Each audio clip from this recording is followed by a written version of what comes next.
What are we doing today? What are we doing today, Christian? It's your channel.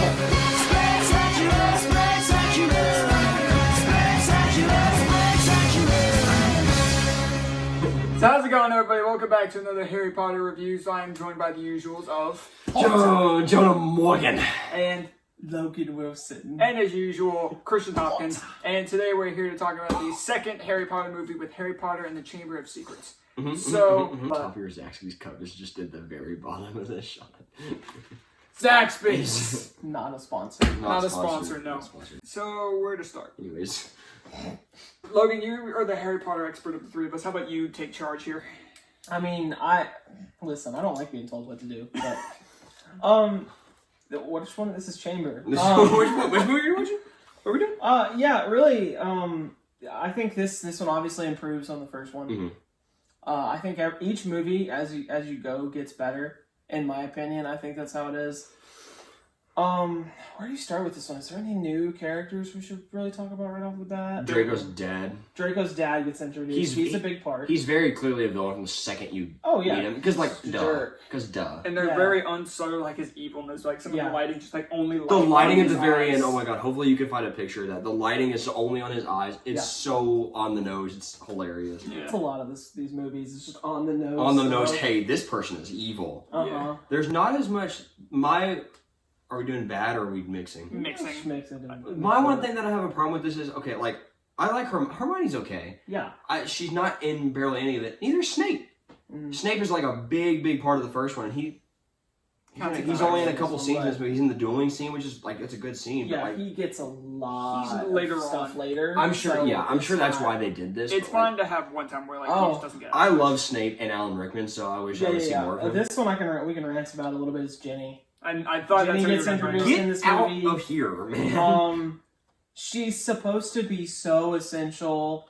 And again, I told myself going into these, I didn't want to judge them based on the book. See, the thing is, but even based on this movie, she's the Also, yeah, spoilers if you haven't seen it because that's in every single. Dude, this movie came out in 2002. Yeah, watch it. Let's say if it's recent, we'll do spoilers. Yeah. If it's a movie that's been out for like 20 years, that's your own. But like, that's your own fault. she's the main reason why everything happens in this movie. She's the one that opens the Chamber of Secrets, and she has how many seconds of screen? There's one shot in the entire movie that's over 3 seconds of her, and it's at the very end.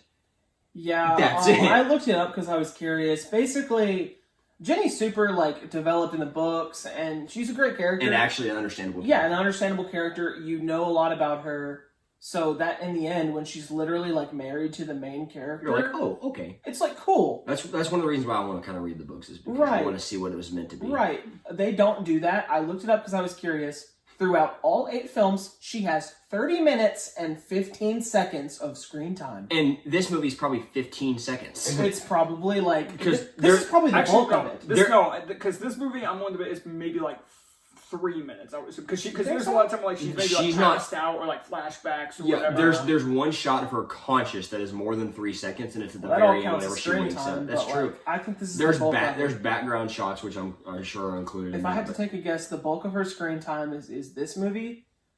Probably the Half-Blood Prince. I'm pretty sure she's in that one quite a bit, and then the first Deathly Hallows, maybe. But it's not the fact that she's a terrible character, it's the fact that she's not there. She's not a character. She's just barely present. The thing is, she's an extra. Thing is, I know that characters that are not in a lot of their movie can have an impact. For instance, Darth Maul in Phantom Menace. How many minutes of that movie do you think he's in? You said he's in 5. 8 at the really? and 5 of those minutes are the last scene. He's in 8 minutes, but he's incredible. He's just what he needs to be. He's what he needs to be. He's in 8 minutes of it. He's the main villain, and it still works. This is no. But the thing is with that is the fact that you get so much stuff afterwards that bulks up his screen time by so much when you get to Clone Wars and Rebels. Whereas here it's outside of the Harry Potter movies, you don't see her anywhere. Yeah. So it's come on. Anyways, I've said this about the Harry Potter film series.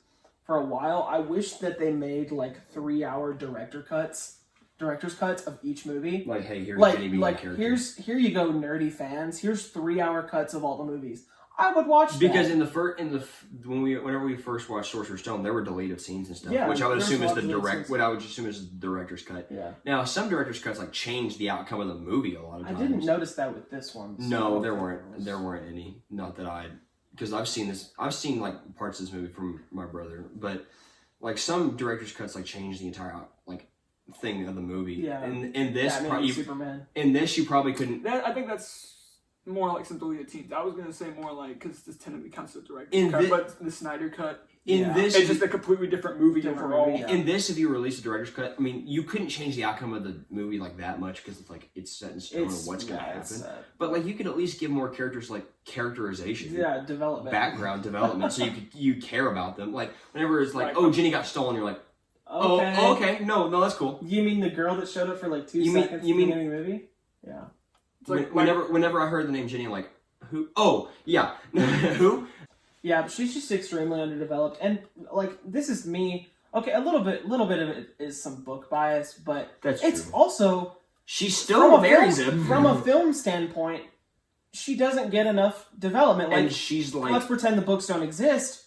I don't give a crap about this character, really. And she's the main catalyst of this movie, and like Yeah. why things happen at the very end. It's revealed that she was being controlled by Voldemort to open the chamber, and you're like, oh, that girl.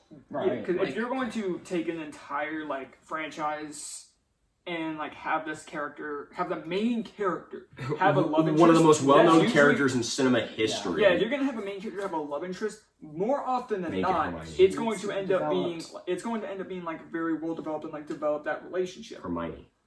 Right. and I guess Hermione. I've heard some people make the argument that this movie's not about that. It's about the Hermione, Ron, and Harry. It's about their friendship. And that's okay for this movie, but the fact that the entire series doesn't give her anything really doesn't give you much at all. Well, they do set up Ron and Hermione a tiny bit. They set them up pretty consistently throughout the films. The thing is, with all of that being said, that's the only like big gripe that I have about this movie. Honestly. This movie's good. I liked it. Yeah. The villain ends up just being flashback. Pretty much Voldemort. every villain Memory Tom Riddle is Voldemort in every single. Except the next one. I don't think he's anywhere in the next one. I don't think so. I don't think. But and then the thing is, there's always something to do. There's always something to do with the Defense Against the Dark Arts teacher. In last movie, he was straight up the villain. Full of himself. It's awesome. I love the actor that plays him. He's great. He's the villain in Tenet. Which he wasn't. I wouldn't say he was the straight up villain. He was just no. What I was gonna say was there's always something up with the Dark. Yeah, the last one he was the. The last one he's the villain, and this one he's just like every single time he's a fraud. The Defense Against the Dark He's part of the story. Yeah, he's relevant to the story, and he's always has something's up with him. Either he's the villain, he's this guy, or he's Snape. Yeah, and this one he turns out to be like a complete fraud. Or Lupin. What's we talk about? Development of the three main characters. Very good. Yeah, I think we could talk about the three main characters as a whole. Hermione's not as much in this movie, but Ron and Harry are the two main characters. They're in this movie. They focus a lot more on them. You get more background on Ron and the Weasleys. You see his which family. I like. Bro, when that letter came in, it's funny. Imagine how embarrassing that is. Yeah, that was really. So funny. they give Ron more characterization. He's scared silly of spiders. Yeah. There's all the stuff with the car is funny. Yeah. The whole intro. The whole intro. The car just kind of dips them after they get there, and they're just like. What I like to call in every Harry Potter movie, most of them have like the pre-Hogwarts segment, like what happens before he goes to Hogwarts, or how does he get like to the Hogwarts? whole thing with the letters and sorcerers. Mm-hmm. They kind of drop the whole thing with the car and Dobby in this one. Yeah, Car and Dobby. Yeah, they all have like a pre-Hogwarts segment at the beginning of the movie. This one's pretty straightforward. Run of the mill. It does run of the mill. It introduces Dobby. We probably need to talk about Dobby. He's a new character. I love Dobby. Yeah. Okay, he does seem like a jerk, but like that's because his master is a he's also a jerk. He's kind of stupid. He's a little elf. He's a little elf. He redeems himself at the end. He does. He redeems himself at the end. He's a good character. He doesn't show up till Deathly Hallows, I think. Which is also. He doesn't show up again until Deathly Hallows. No, he doesn't show up till Deathly Hallows. That's so strange. Does he show up in the books? And I think it's part 1. Yeah, I think so. Yeah, no, because he plays a big part in Deathly Hallows Part 1. This movie, he was in one of my favorite scenes. Is the very end where what's his name? Lucius. Yeah. Very evil Boy. name. Lucius is about to straight up murder Harry. Yeah, He starts to mutter the killing curse, and Dobby's no. Bye. Harry, can we talk about how Harry plays the heck out of Lucius Malfoy? He does. Yeah. He's like he can tell that he's very evil, Mm-hmm. and that he set them all up, and he's working with Voldemort, and then he does the sock thing. He's like, dude, he got played by a 12-year-old. He does a mix of. Or he's 12, right?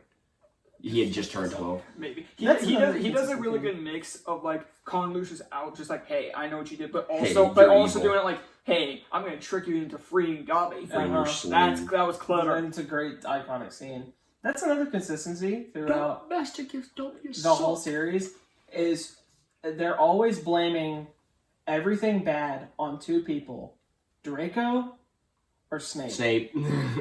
It's all this movie was Draco. They're like, oh, Draco's got to be the one doing all the bad stuff. When in reality, it's his dad. In reality, it's like his dad and Ginny apparently. And apparently Jenny. I guess. But My main thing about this movie is this movie looks really good for 2002. I They think do the improve some of budget the CGI. skyrocketed. budget skyrocketed. The Quidditch scene looks so much better. It was In like in Sorcerer's Stone, like the background characters, Mhm. the CGI was not good. Yeah. And then the whole the entire last scene with the basilisk looks really good. I think. Yeah, this A lot movie of it's practical. for '02. Yeah, a lot of it was practical. They had a lot of practical stuff in this. And the fact that this came out a year after the first one, because the first one was 01. Yeah, it was 2000 or 2001. Yeah. something like But that. I think it was but 01. '02 for this movie, it looks this movie for '02 looks really good. It's kind of like Yeah. with Empire to A New Hope, where after this they realized they had a really popular And I'm franchise, so they threw all the money at it. And Pretty the thing that I said towards the very end with the basilisk scene is this is now feeling like Harry Potter. Is what I said. Yeah, is what I said. the Because stakes are the higher. first one it's like, oh, there's a dude. It's a dude with Better a dude on his head. better not touch him. Yeah. Like, and then this one is like giant monster in a really cool setting. The fate of Hogwarts and like Yeah. Dumbledore's on the line. This is where the magic of Harry Potter starts. Yeah. Yep, I agree with that. Speaking of that, I think This is the movie where people probably got like hooked. I think so. I wouldn't add so. That's most big franchises though. I mean, The second one. Empire is Empire. what made Star Wars. Temple of Doom. Temple of Doom is what made Indiana Jones. Yeah, Temple of Doom. So it's usually the second one in the series that does That it. hooks people. Yeah. I think for the final thing we can talk about, can we talk about how the very end of the movie kind of like just hits differently It's really good. with Hagrid? Hagrid. That scene hits that hits It's sad. different. To It that. is sad now, Because looking back. who is it that looks straight? Ron looks straight at him and Ron goes, is like, "There's no Hogwarts without Hagrid." Yeah. Harry does. That's so sad. And Harry then likes Hermione's Harry. crying while everybody claps for him. It's Yeah. awesome. It's really Something good. about that scene just hits differently It's now. mm-hmm. Which like with Jonas when we watched the movie, It's really good. they all know that Hagrid is the best. No, they know who the best character in this They movie knew. is. Hagrid's my Yeah, favorite he's character in the definitely the first most two. lovable character. He's my favorite from the first two. Besides, no, it's Hagrid. It's Hagrid. His dog, Fang. Fang. So Fang. Fang. Yeah, I mean, This movie's pretty. Yeah. Yeah. Also, something funny from this movie. Can we talk about how they literally have not been in a boy's bathroom yet? Yeah, they're always staying out in girls' Oh, yeah, bathrooms. the ghost. In the first one, the troll troll is is in the in girls' the girls' bathroom, and in this one, they're in the girls' bathroom probably half of this freaking movie. They do it when they drink those potions that turn them into Crab and Goyle. Yeah. They're in there with Moaning Myrtle a lot. The Chamber of Secrets is in there. It's kind of cool how ironic it is that they were in the in the same room as the entrance to the Chamber of Secrets the entire movie. Mm-hmm. and I never knew. I think it's funny. I think it's so funny how they're not ever in a men's bathroom. Moaning Myrtle, anime girl. She shows up again, by the way. Yeah. Yeah, she shows up a couple more times, I think. Yeah. Female Harry. She does look. She so looks much exactly like Harry.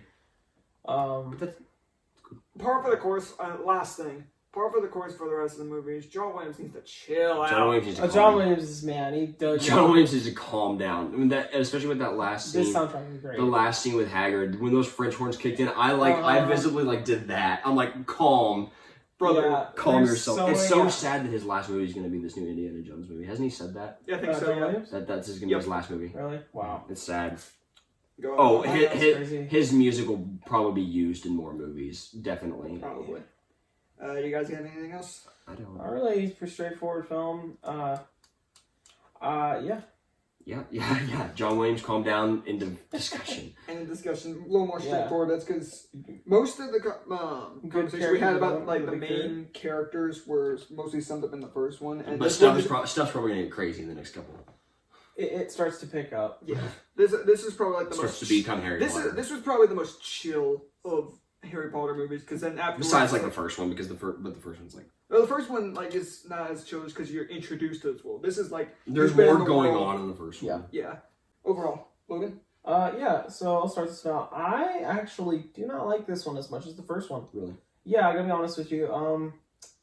Man, what they don't do with Ginny really holds this movie back.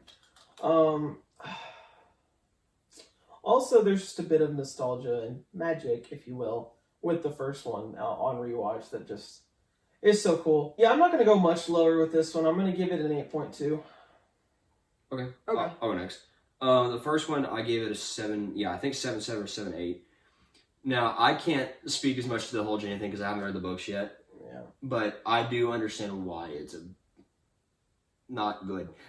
Yeah. But I think the rest of it's good. I like this probably just a tiny bit better than the first one. That's just a me thing, is because it started to get like Harry Potter. Yeah. His face was dirty by the end of it. It's starting to get like his face is like covered in dirt by the end of Right. it. It's starting to get Harry Potter. I'm gonna give it 8 flat. Is what I'm gonna give it. I'm gonna give it 8 flat. Yeah, because the first one's 7.7, 8 flat. Yeah, that sounds about right. Okay. I'm with Logan. I really don't like this as much as the first one. It's like what Logan said. There's just that feeling of like There's something missing. Yeah, it's like there's that feeling of like that's just like magical, Mhm. I guess, about the first one. And while there are parts of this one I do actually prefer over the first one. Yeah. This movie's there's more just action than the magic. villain. Yeah, there's just something about this movie that I just wasn't as intrigued to like rewatch it as I was the The first third one. act of this movie is way better than the first one, I think. Yeah, for Yes, sure. I But agree but that the first one's underwhelming. yeah. As far as But that goes. That's I why don't I like know. this. I don't know, just something about this I just don't like as much. I still like it. I still think it's a Right, good right. movie, but I think on the whole, I'm probably gonna go with 7.6 for this movie. I like it, just not as much as the first one, and certainly not as much as the next one. So yeah, I'm ready for this to get good. Yeah, it's going to. it's going to the next movie. I'm ready for these movies to hook me in and make me read the books. You won't watch a single one of these that you're gonna be like, holy crap, bad. Like, none of them are gonna be like that. All the good franchises are like that, honestly. That's true. But that's going to do it for our review of Harry Potter and the Chamber of Secrets. Next time, we are going to be reviewing my personal favorite Harry Potter movie with Harry Potter and the Prisoner of Azkaban. It's a good one. Lego By the video way, game. Jonah's basing all of his Harry Potter knowledge off of the Lego video game. And I've known quite a bit from Yeah, I've yeah, known right. quite a bit. Like I remember You've like certain parts known of the it. names of stuff. So thank you guys so much for watching, and we will see you guys next time. See you later, webheads. Weird.